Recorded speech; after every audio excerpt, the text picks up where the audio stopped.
So I had the oil changed in my 2008 Camry Hybrid, and they pulled out the gross cabin air filter and engine air filter to show me. Asked if I wanted them to go ahead and replace it.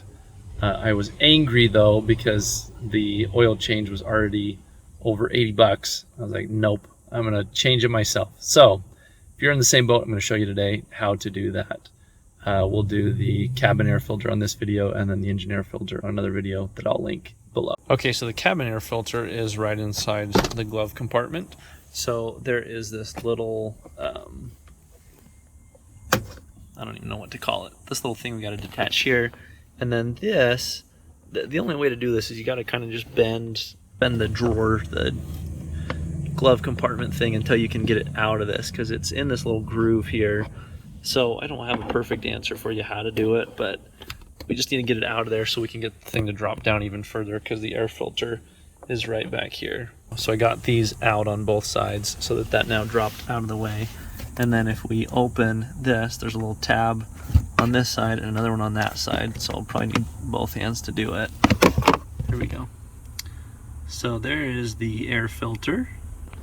And now this is confusing because airflow is going down, because some will indicate which way is up instead of which way the airflow is. So you just have to look at it carefully. So this is one that came highly recommended on Amazon. I'll put the link for it in the description, but let's see what its indication is. Okay, so this is the same one. In fact, it might be the same one I just took out.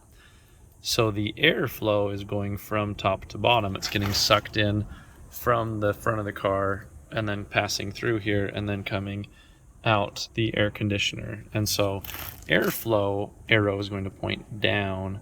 So we're going to take this plastic off and then slide it in there and then put the cover back on and then put the jockey box or the glove compartment back. Okay, so I've got that plastic off. We're going to slide this in here.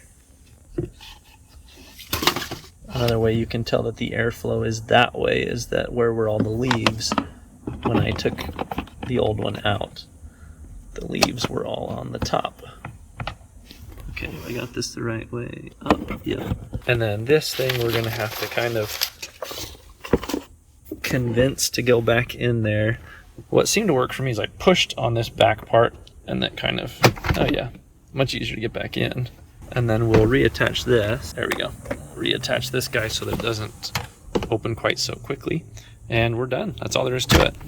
Now be sure to watch my next video to show how to replace the engine air filter. I hope you found this helpful. If you have any questions or comments, please leave them below. I do read those and I'll get back to you. And if you did find this helpful, I hope you'll consider subscribing and liking for more helpful content. Thanks for watching.